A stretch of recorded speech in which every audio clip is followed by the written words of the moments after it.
Olá, uma vez mais aqui no nosso canal Espiritismo em Pauta, nós vamos apresentar um vídeo para falar sobre João Batista e Jesus. Você que é espírita, está assistindo o nosso vídeo, curta, comente e compartilhe os nossos vídeos com seus amigos espíritas. Isso é importante para a doutrina e importante para o canal também. Resolvemos fazer esse vídeo porque reconhecemos a importância de conhecer a história. E quando nós lemos a Bíblia, o Velho e o Novo Testamento ali inseridos, nós conhecemos da didática da espiritualidade maior, a fim de que nós conhecêssemos Deus e conhecêssemos também a sua criação.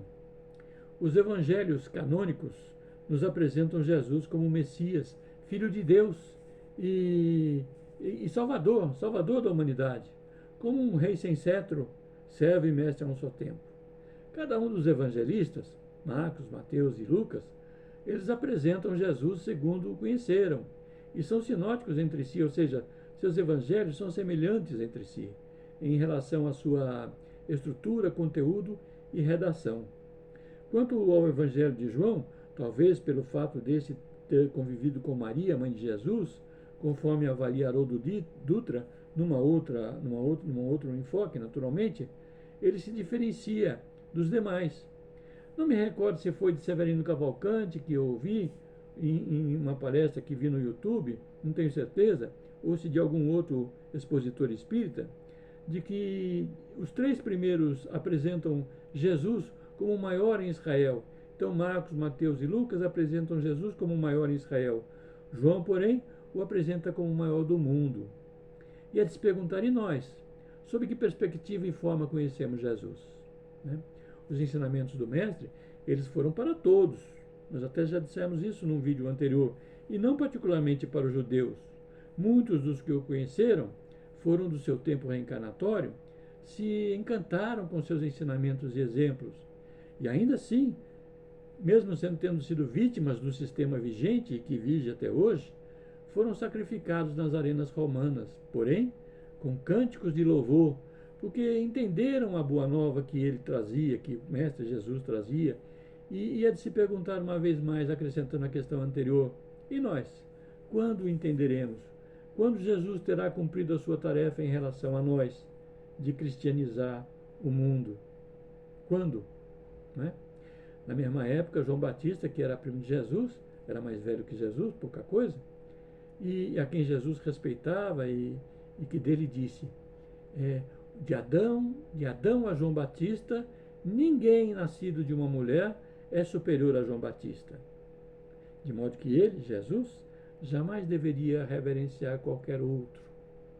Porém, como tenho dito, prosseguiu Jesus, qualquer um dentre vocês, de todos vocês, que se tornar puro como uma criança, conhecerá o reino dos céus e será superior a João. E mais adiante nós veremos o porquê Jesus disse isso, porque a luta de João para a sua ascensão espiritual não foi pequena. De há muito ele vinha trabalhando para o seu crescimento espiritual. João Batista, na visão cristã, foi o último profeta da antiga aliança, preparando a vinda de Jesus. Ele pregava um Deus ainda punitivo, como era da tradição hebraica, incerta lá no Velho Testamento. E, ao mesmo tempo, ele era a voz que clamava no deserto a vinda do Messias prometido. Morto João Batista, né?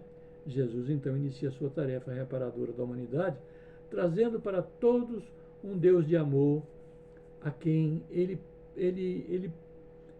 pela primeira vez na história, chamou de Pai, Pai de toda a criação. Um Deus de compaixão e de perdão e que nos oferece o reino dos céus, diferente daquele Deus punitivo que ainda pregava o João Batista em relação à antiga tradição. João Batista fora a reencarnação do profeta Elias, conforme o próprio Jesus o afirma, porque o povo judeu acreditava e acredita ainda na reencarnação. Porque Elias haveria de vir, mas na verdade já tinha vindo, dando a saber então que João Batista fora Elias. Isso está em Mateus 11:14. Elias teve por missão, segundo se lê lá no Velho Testamento, lutar contra a idolatria e a injustiça social em Israel. Sim, na época em que reinava o rei Acabe, um rei que sofria uma influência muito negativa de sua esposa Jezabel, sua rainha pagã, que perseguia os profetas que pregavam o Deus único. Idólatra que era essa rainha, e também conhecida por sua extrema maldade, é uma mulher muito ruim, a Jezabel. Elias confrontava os adoradores de Baal, e representados então por diversos deuses associados à fertilidade, à chuva, à tempestade, à agricultura. E esse povo tinha muitas outras práticas idólatras contra as quais o Elias lutava então. Elias lutava pela volta do culto, ou ao culto, melhor dizendo, do Deus único, Yahvé. Elias, na realização de seus propósitos, num determinado momento, executou os sacerdotes de Baal pela espada de Acabe, lá no rio Quizon, na região em que ele morava, adquirindo então para si um karma de igual proporção. Vou usar a expressão karma, né? Pois na figura de João Batista também fora morto pela espada, pois a pedido de sua mãe, a rainha Herodíades, Salomé fez o pedido a Herodes Antipas, seu tio e padrasto, após dançar para ele em um banquete de aniversário, segundo se lê nas Escrituras. Herodes, sob juramento, diante dos convidados que ali se encontravam, tendo dito que daria o que a moça pedisse, não pôde recusar e ordenou então a decapitação de João Batista, cumprindo-se então a lei de causa e efeito. Releva lembrar nesse ponto aqui da nossa exposição que Herodíades literalmente odiava João Batista. Já disse que ela era uma mulher muito ruim, né? Ela odiava porque ele a censurava publicamente por ela ter se casado com seu cunhado. E isso era ilegal, segundo a lei judaica, e ela quis então se livrar dele, como de fato o fez. Jesus prosseguiu então com seu messianato, e ainda prossegue, na verdade, nos dias que correm, nos dias de hoje, com vistas à libertação e salvação da humanidade pela própria humanidade. Prossegue Jesus, sem dúvida prossegue Jesus, em uma missão inacabada, a anunciar o reino de Deus em nós. O reino de Deus em nós, quando da nossa cristificação, conforme nós dissemos ainda há pouco, que só ocorrerá se seguirmos seus princípios e exemplos de amor a Deus e ao próximo, por tomar então realmente como nosso modelo e guia. Nós por hora só apenas dizemos, Jesus é o nosso modelo e guia, mas nós relutamos em seguir os seus exemplos e ir na direção que ele indica.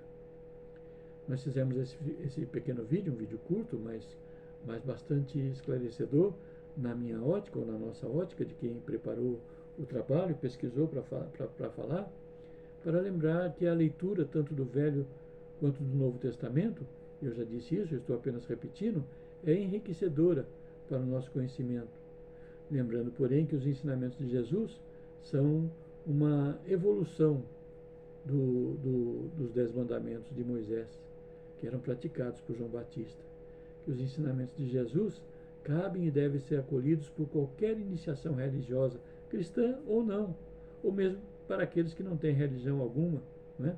Pois eles são de natureza universal, os ensinamentos de Jesus são de natureza universal e nos apresenta então o Deus único como o Deus de amor. Jesus, que chamou a Deus de Pai, nos apresenta o Pai como o Deus de amor. É para a gente refletir, né? E vamos adiante, sempre adiante.